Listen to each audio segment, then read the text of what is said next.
Om Shri Krishnaya Paramatmane Namaha. Mahabharatham, Chapter 98. Yudhishthira comforted. Yudhishthira's pain of mind increased every day as he thought of all the kinsmen that he had killed. He was stricken with intense remorse and decided he must give up the world to go to the forest and do penance to expiate his sin. I see no joy or good, he said to his brothers, in taking up the office of king or in worldly enjoyment. Do rule the land yourself, leaving me free to go to the forest. Arjuna talked of the nobility of family life and the entire good one may do without taking sannyasa. Bhimasena also spoke and harshly. You talk, alas, he said, like a dull-witted person who has committed to memory the texts of the Shastras without understanding their sense. Sannyasa is not the dharma of Kshatriya.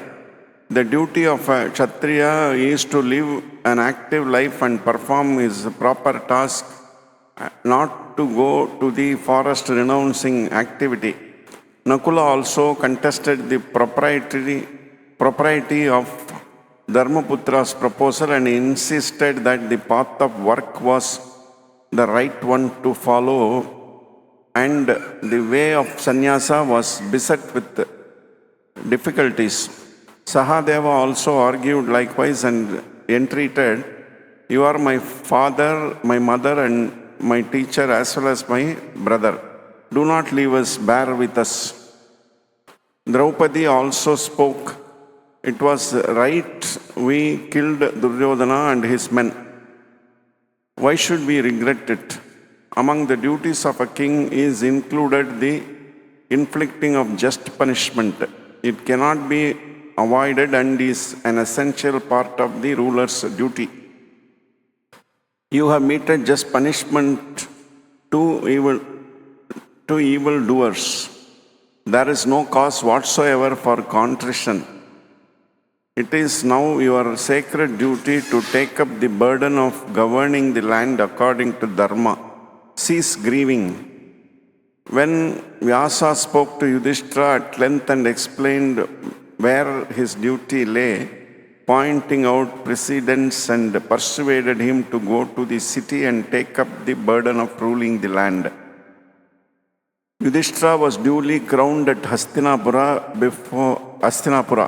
Before taking up the duties of the state, Yudhishthira went to where Bhishma lay on his bed of arrows awaiting his death and took his blessing and instruction in dharma.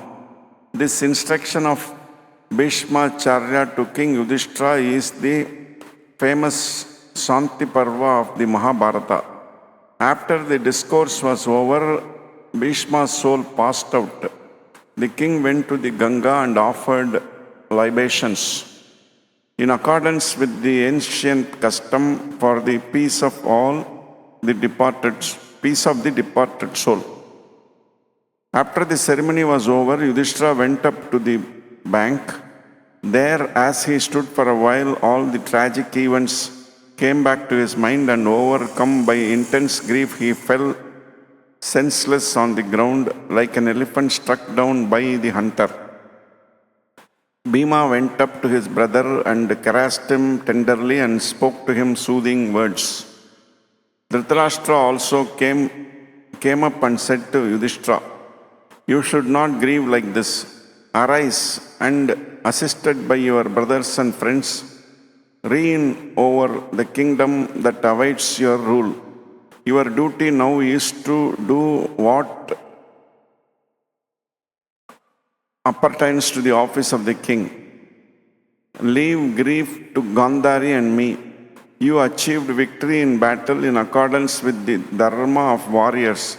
The duties appertaining to that victory await your attention now. Fool that I was, I did not pay heed to the words of Vidura and committed a great error. I listened to the ignorant words of Duryodhana and deceived myself. Like gold seen in a dream, the glory has vanished. My 100 sons have disappeared into the world of nowhere, but I have you as my son now. Do not grieve. This completes the chapter 98. Om Namo Bhagavate Vasudevaya.